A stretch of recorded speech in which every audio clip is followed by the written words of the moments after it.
Good evening. The news summary is Tuesday, 20th August. Seychelles is in the process of developing its own comprehensive witness protection guidelines. This is taking place during a 4-day workshop, which had kicked off this morning at the Reflex 3 Center at Bois. The workshop brings together some 20 local experts from various ministries and entities which deal with human trafficking and protection of victims and witnesses. The workshop is being facilitated by experts of the United Nations Office on Drugs and Crime, UNODC, and the International Criminal Court, ICC. It is being financed by the U.S. government. While launching the workshop, the Minister for Internal Affairs, Errol Fonseca, said this initiative is timely in our collective efforts to enhance justice and ensure the safety of those who play a crucial role in our legal process. The development of this witness protection guideline is of paramount importance, obviously, for Seychelles. As we've just heard, it plays a crucial role in providing crucial information and testimony that help unfold the rule of law and combat all sorts of crime. Protecting these individuals is not just a matter of safety, it is essential for the integrity of our legal process and the trust of our citizens the place in the justice system in Seychelles. So the benefits to Seychelles are profound.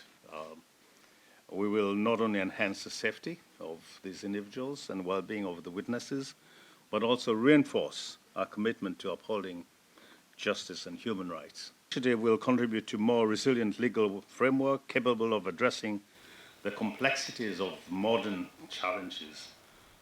The Court of Appeal has upheld a Supreme Court sentence of a fine of 550,000 rupees and the order of imposing a default sentence of 18 months in prison.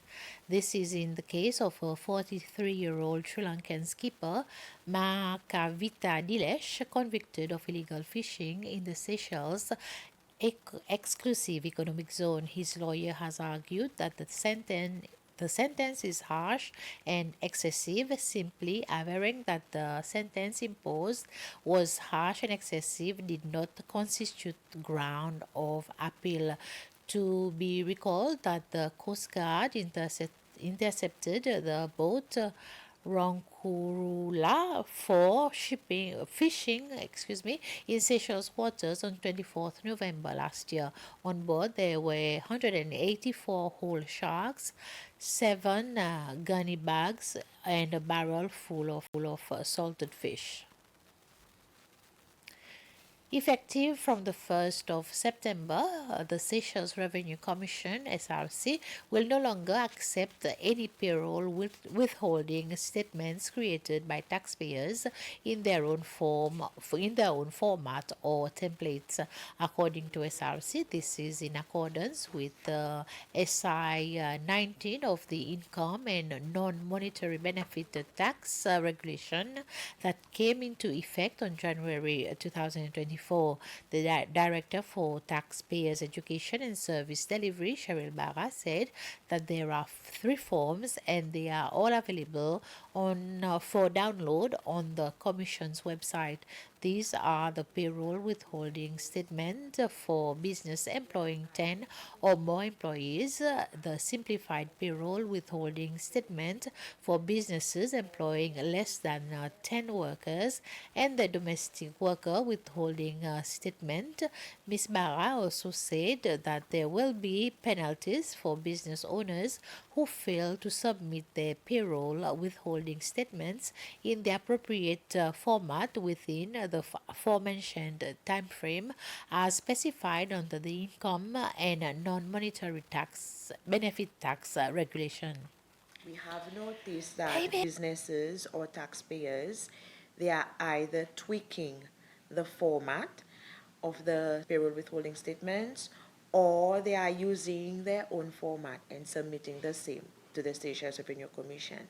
But unfortunately, as from 21st September, for payroll withholding statements due in August, we will no longer be accepting any other templates unless except those prescribed under the law.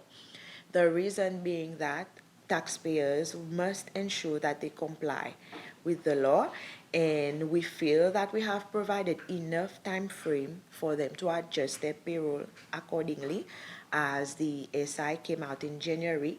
So a time frame of 6 months was provided by SRC, which we feel has been sufficient to allow businesses to transform their payroll into the correct templates as prescribed under the law.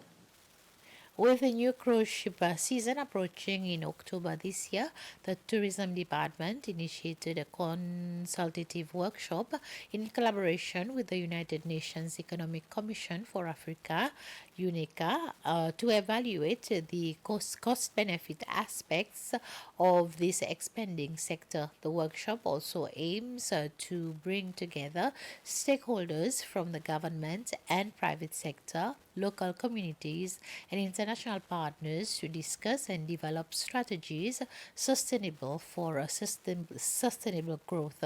Professor Pius Donga, who is a tourism consultant for UNECA, says that Seychelles could benefit much more in this sector if everyone involved plays their part.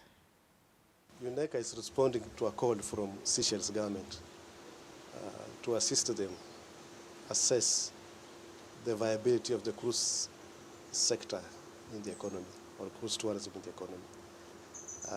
They appealed for technical support, and that's why we responded. And we came in April to interview stakeholders in this industry individually. Now we have brought them together. Of course, stakeholders have different interests. Yeah, the government, private sector, NGO. So they told us, they gave us their part of the story, but here we now want to get a compromise. So far, what is your analysis on the cruise tourism industry in Seychelles? In Seychelles, the cruise tourism industry is, I would say, is positive. It contributes to the economy, but we need to minimize the costs and maximize the benefits so that as we move on, so that the country reaps more from the cruise tourism industry. The FIFA World Beach Soccer Competition, which will take place in Seychelles in May next year, featured prominently on the big screens at London's Wembley Stadium during the recent Soccer Community Shield match between Manchester City and Manchester United.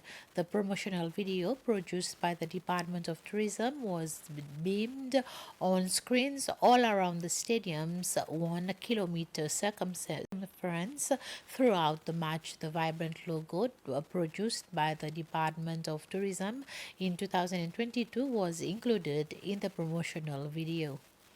That's the end of this news summary. Join me at 8 for the news bulletin in Creole. Until then, have a pleasant evening.